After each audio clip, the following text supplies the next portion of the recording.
আসসালামু আলাইকুম। বিসমিল্লাহির রহমানির রহিম। আমি বাংলাদেশ পুলিশের একজন কর্মকর্তা এসআই মাসুদ রানা। আমি আপনাদের কাছে কিছু তথ্য তুলে ধরতে চাই, যেটা বাংলাদেশের মানুষ অনেক দিন ধরেই জানে না, বা তারা এই প্রশ্নের উত্তর খুঁজছে অনেক বছর ধরে, কিন্তু কোনো উত্তর খুঁজে পায়নি। আজকে যাকে সেনাবাহিনী থেকে অব্যাহতি দেওয়া হলো, মেজর জেনারেল জিয়াউল হাসান, যিনি এনটিএমসির প্রধান ছিলেন এবং তিনি র্যাবের অতিরিক্ত পরিচালক ছিলেন। অতিরিক্ত পরিচালক অপারেশন। তিনি মেজর থাকতেই র্যাবে ছিলেন এবং বাংলাদেশে যত গুম খুন হয়েছে, বিএনপি সহ অন্যান্য যারা অ্যাক্টিভিস্ট, সেই গুম খুনের সাথে জড়িত এই জিয়াউল হাসান। অনেক নেতাদেরকেই র্যাবের কালো গাড়িতে করে সিভিলে ধরে আনা হতো, এনে র্যাব 1-এর গোপন আস্তানায় তাদেরকে আটক রাখা হতো। এরপর তাদেরকে সময় মতো অজ্ঞাত স্থানে নিয়ে তাদেরকে হত্যা করা হতো এবং অজ্ঞাত স্থানেই তাদের লাশ হয়তো নদীতে ডুবিয়ে দেওয়া হতো, নয়তো তাদেরকে দাফন করা হতো, নয়তো অ্যাসিডের মাধ্যমে তাদের লাশকে গলিয়ে দেওয়া হতো। আমি 2014 অক্টোবর থেকে 2017 ডিসেম্বর পর্যন্ত র্যাব সদর দপ্তরে কর্মরত ছিলাম। তখন র্যাবের ডিজি ছিলেন বেনজির, যিনি আজকে দেশের হাজার হাজার কোটি টাকা চুরি করে, পুলিশের হাজার হাজার কোটি টাকা চুরি করে পালিয়ে গেছেন বিদেশে। তো আমি দেখেছি অনেক মানুষকে কিভাবে অন্যায়ভাবে গ্রেফতার করে নিয়ে গুম করে রাখা হতো। আমি রিসেপশনে ডিউটি করতাম। গুম হয়ে যাওয়া মানুষের স্বজনেরা আমার কাছে আসতো, কিন্তু আমাদেরকে কঠোর নজরদারিতে রাখা হতো। সিসি ক্যামেরার আওতায় ছিলাম, তাদের সাথে আমরা ওভাবে কথা বলতে পারতাম না। তাদেরকে কোনো তথ্য দেওয়া নিষেধ ছিল আমাদের জন্য। কিন্তু তাদের স্বজনরা আসলে এসে যখন এখানে কান্না করতো, আমি নিজেকে ধরে রাখতে পারিনি। আমি অনেকের স্বজনকেই তাদের স্বজনের, গুম হয়ে যাওয়া স্বজনের পরিণতির কথা জানিয়ে দিতাম। বিশেষ করে যাদেরকে মেরে ফেলা হতো, খুন করা হতো, তাদেরকে আমি খারাপ সংবাদটা দিতাম না।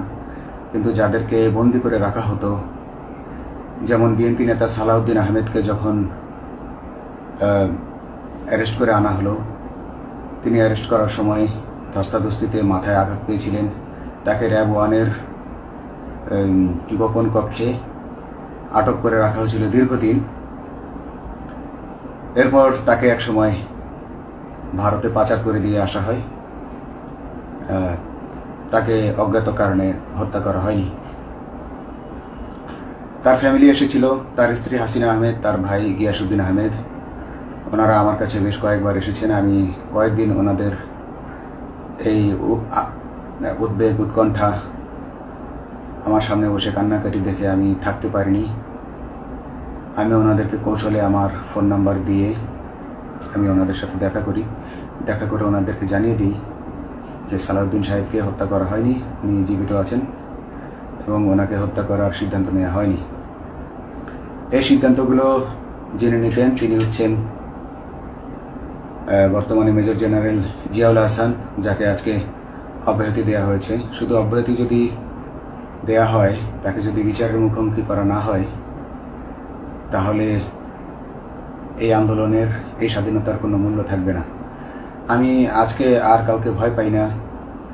আমি আজকে বিশ্বাস করি যে আজকে আমাকে এই সত্য বলার জন্য কেউ গুম করে দিতে পারবে না, এই সত্য বলার জন্য কেউ আমাকে অ্যারেস্ট করবে না। সেই কারণে আমি বুকে সাহস নিয়ে আজকে কথাগুলো বলছি। আপনারা যারা বিএনপি নেতা ইলিয়াস আলীর অপেক্ষায় আছেন, তাদের জন্য দুঃখজনক সংবাদ। তাকে অনেক আগেই হত্যা করা হয়েছে। তাকে পতেঙ্গা সমুদ্র সৈকত দিয়ে কড়া পাহারায় সাগরের মাঝখানে নিয়ে স্পিডবোটের মাধ্যমে মুখে পলিথিন পেঁচিয়ে হত্যা করে, তার পেট ছুরি দিয়ে ছিদ্র করে, তাকে পাথর দিয়ে বেঁধে সাগরে ডুবিয়ে দেওয়া হয়েছে। শুধু ইলিয়াস আলী নয়, অনেক নেতার সন্ধান যারা আজও পাননি। কিছু মানুষ তো ঘর থেকে উদ্ধার হয়েছে, কিন্তু যাদেরকে আপনারা পাননি তাদের সবার এই করুণ পরিণতি হয়েছে। আমি যদিও তারা এই কাজগুলো গোপনে, অতি গোপনে করত এবং র্যাবের অন্যান্য শাখার কর্মরত কর্মকর্তা কর্মচারীরা এটা জানতো না, কিন্তু আমি অত্যন্ত বিচক্ষণভাবে আমি এই খবরগুলো নিতাম, কারণ আমি জানতাম এগুলো একদিন আমি প্রকাশ করতে পারবো। এবং এই দিনটার অপেক্ষায় ছিলাম আজকে এত বছর, মানুষের কাছে সত্য প্রকাশের। বাংলাদেশের মানুষ জানুক যে কারা খুনি, কারা এত মানুষকে গুম খুন করেছে, এই দেশ থেকে এই দেশে ত্রাসের রাজত্ব কায়েম করেছে। তারা মাদকের ক্রস ফায়ারের নামে যে হত্যা ট্র্যাডিশন চালু করেছিল, এই ট্র্যাডিশনের উদ্দেশ্য ছিল বিরোধী দলের লোকজনকে হত্যা করা। কারণ পুলিশ এবং সেনাবাহিনীর অনেকেই মানুষ হত্যা করতে ভয় পেত, তারা এটাতে অভ্যস্ত ছিল না। অনেকেই অনেক সাহসী, কিন্তু একটা মানুষকে হত্যা করার পর তারা আর ঘুমাতে পারতো না, তাই তারা এসব কাজ করতো না। কিন্তু খুনে হাসিনা কিছু মানুষকে এভাবে হত্যা করতে করতে পুরস্কৃত করার মাধ্যমে হত্যা করতে অভ্যস্ত করে ফেলে। তারাই এই গ্রেফতারকৃত, এই গুমকৃত মানুষদেরকে গুলি করে হত্যা করত। এবং তারা এতটাই নিষ্ঠুর যে তারা এক একজন কয়েক শত করে হত্যা করেছে। এবং এই মানুষগুলোর সংখ্যা বেশি নয়, কারণ সবাই লাশ দেখতে পারে না। একটা মানুষকে খুন করার পর লাশের যে ছটফটানি এবং মাথায় গুলি করার পর মাথার যে বিকৃত অবস্থা, এই জিনিসগুলো আমাদের অনেকেই আমরা সহ্য করতে পারি না।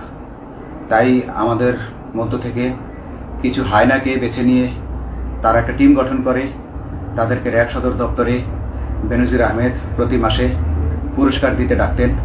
এবং প্রত্যেকটা র্যাবের বিভিন্ন শাখায় এরকম দু একজন রাক্ষস ছিল যারা মানুষকে শ্যুট করত, গুলি করত, হত্যা করত এবং গুম করত। তারা এখনও আছে। তাদেরকে আমি নতুন সরকারের কাছে দাবি জানাবো, তাদেরকে বের করতে হবে, তাদেরকে বিচারের আওতায় আনতে হবে। না হলে এত শহীদের বিনিময়ে যে ফ্যাসিবাদ থেকে, যে স্বৈর শাসন, যে খুনি হাসিনার হাত থেকে আমরা মুক্তি পেয়েছি, সে মুক্তির প্রকৃত মূল্য আমরা পাবো না, প্রকৃত স্বাদ আমরা পাবো না। এই খুনিদেরকে বের করতে হবে, এই খুনিদেরকে বের করে আইনের আওতায় আনতে হবে। বাংলাদেশ পুলিশ কখনোই গুলি করতে অভ্যস্ত ছিল না। আপনারা জানেন একসময় পুলিশ যে গুলি করতো না, এটা নিয়ে অনেক ব্যঙ্গচিত্র ছাপা হতো পত্রিকাগুলোতে, যে গুলি না করতে গুলি খেলনার বন্দুকে পরিণত হয়েছে। তো কিন্তু সেই নিরীহ পুলিশকে রক্তপিপাসু হিসেবে শেখ হাসিনা তৈরি করেছে। তবে সবাই নয়, কিছু কিছু মানুষ আপনারা দেখেছেন, এবং এই আন্দোলনের ভিডিও ফুটেজ দেখলেও দেখবেন যে কয়েক শত পুলিশের মধ্যে কেবলমাত্র কয়েকজনই জনতার দিকে গুলি ছুড়ছে। তো আপনারা ঢালাওভাবে পুলিশকে আপনাদের আক্রমণের নিশানা বানাবেন না। নতুন সরকার অবশ্যই এর বিচার করবে। আমি আশাবাদী নতুন সরকারের কাছে। তারা যদি আমার কাছে কোনো তথ্য চায়, আমি তথ্য দেব ইনশাল্লাহ। এবং এই খুনিদেরকে, এই রাক্ষসদেরকে বের করতে হবে। প্রতিটি গুমের, প্রতিটি হত্যার সুষ্ঠু তদন্ত করলে এগুলো বের হয়ে আসবে বলে আমি আশা করি। এবং আমি চাই এরা ধরা পড়ুক, এদের বিচার হোক, না হলে এরা যুগে যুগে এই রাক্ষস যুগে যুগে রয়ে যাবে, আমাদের মাঝেই তারা লুকিয়ে থাকবে এবং যুগে যুগেই তারা মানুষের রক্ত পান করেই যাবে। পুলিশ বাহিনী মানুষকে সেবা করবে, এটাই হওয়া উচিত পুলিশের ধর্ম। পুলিশের ধর্ম হবে মানুষ, পুলিশের জন্য, পুলিশ মানুষের জন্য। উন্নত রাষ্ট্রের পুলিশ যেভাবে, মানুষ যেভাবে পুলিশকে ডাকলেই পুলিশ 5 মিনিটের মধ্যে ছুটে যায়, তাকে সাহায্য করে। আমরা বিভিন্ন ভিডিওতে দেখি যে পুলিশ হাঁসের বাচ্চাকে রাস্তা পার করে দিচ্ছে, একজন অন্ধ মানুষকে রাস্তা পার করে দিচ্ছে। বাংলাদেশের পুলিশ এমনটাই করতে চায়, আমরা এমনটাই করতে চাই, কিন্তু সেই পরিস্থিতিতে আমাদেরকে রাখা হয়নি। আমাদেরকে রাখা হয়েছে দৌড়ের উপর, আমাদেরকে রাখা হয়েছে বিভিন্ন অন্যায় কাজের উপর, বিভিন্ন অন্যায় আদেশের উপর। কেউ যারা মেনেছে তারা ভালো ভালো জায়গায় পোস্টিং নিয়ে থেকেছে, যারা মানেনি তাদেরকে খারাপ খারাপ জায়গায় পোস্টিং দেওয়া হয়েছে, কারো চাকরি হয়ে হারিয়েছে, কাউকে সাসপেন্ড করে রাখা হয়েছে। আমি নিজেও একজন এইসব এমন বৈষম্যের শিকার, অন্যায় মিথ্যা মামলার শিকার হয়ে আমি নিজেও বর্তমানে সাসপেনশন অবস্থায় আছি এবং এই সাসপেনশন অবস্থায় থেকে আমি আল্লাহর কাছে শুকরিয়া জানাই, কারণ এই সাসপেনশন থাকার কারণে আমি ছাত্র জনতার আন্দোলনের সাথে সংযুক্ত হতে পেরেছি। আমি সবসময় আল্লাহর কাছে দোয়া করেছি যে আল্লাহ তুমি আমাকে মুজাহিদ হিসেবে কবুল করো, আমাকে জিহাদ করার তৌফিক দান করো এবং আমাকে শহীদী মৃত্যু দান করো। এবং আল্লাহ আমার দোয়া কবুল করেছেন। আমি ছাত্র জনতার সাথে এই জিহাদে অংশগ্রহণ করেছি, ছাত্র জনতা সফল হয়েছে। আমি গর্বিত আমি এই আন্দোলনে একজন পুলিশ অফিসার হয়েও আমি অংশগ্রহণ করতে পেরেছি। তো যাই হোক, আমি চাইব যে বাংলাদেশ পুলিশের, র্যাবের যে সকল কর্মকর্তা অগণিত মানুষের গুম খুনের সাথে জড়িত ছিল তাদেরকে ধরা হোক, তাদেরকে আইনের আওতায় আনা হোক। আমাদের মতো অনেক অফিসার আছি যারা এসব কুকর্মের সাক্ষী, আমরা সাক্ষ্য দেব। আমরা এখন আর ভয় পাই না। আমরা আসলে যে ভয় পেয়েছি তা নয়, আমাদের বাহিনীতে টিকে থাকাটা জরুরি ছিল। জনগণের স্বার্থেই আমাদের বাহিনীতে থাকা জরুরি ছিল, কারণ আমরা যদি বাহিনী থেকে আউট হয়ে যেতাম তাহলে এসব তথ্য আমরা জানতে পারতাম না এবং জনতার কাছে পৌঁছাতে পারতাম না। জনতার কথা বলতে হলে, জনতার সাথে থাকতে হলে আমি পজিশনেও থাকতে হবে। এই জন্য অনেক কিছুই প্রকাশ করিনি, কারণ আপনারা ভালো মতোই জানেন যে অনেক সেনাবাহিনীর মেজরকেও গুম করে দেওয়া হয়েছে যারা মুখ খুলেছে। আমি তো একজন সামান্য সাব ইন্সপেক্টর, আমাকে গুম করে দেওয়া তাদের 1 সেকেন্ডের ব্যাপার ছিল। তো আমি এখন বিশ্বাস করি যে এখন সেই দিন, সেই কালো মেঘ সরে গেছে আকাশ থেকে, আকাশ মুক্ত হয়েছে, এই দেশ জালিমের শাসন থেকে মুক্ত হয়েছে। আল্লাহ তাআলা আমাদের উপর রহমত বর্ষণ করেছে। অগণিত মুসলিমের দোয়া আল্লাহ তাআলা কবুল করেছেন, অগণিত 18 কোটি মানুষের দোয়া আল্লাহ কবুল করেছেন।